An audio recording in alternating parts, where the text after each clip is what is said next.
boat crew is trying to do. So hooray for them, they have harpooned the whale. Now here's the thing.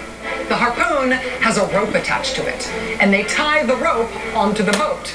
By virtue of that rope and that harpoon, that little whaling boat is now essentially tied to a very angry whale, which weighs what, like 40, 50, 60 tons? And the whale, because it has been stuck with a harpoon, inevitably takes off swimming.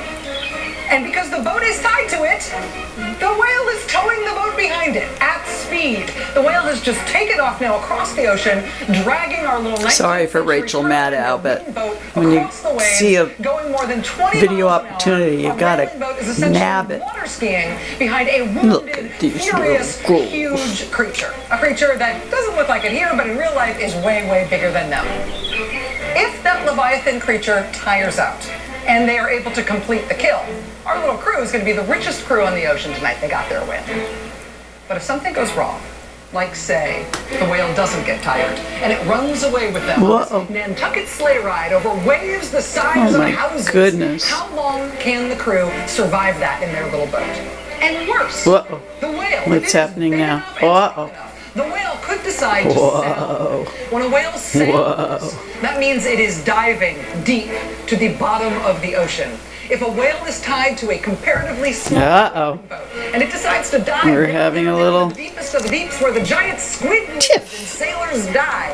If the whale dives deep and brings that boat with him, all those sailors on the whaling boat are going to die at the bottom of the sea, which is where the captain comes in. As that boat is flying across the ocean at 20 miles an hour over giant waves, being dragged through the sea behind 60 tons of righteous fury, you're not going after. Whaling boat captain. Let's see what she's doing. He can do.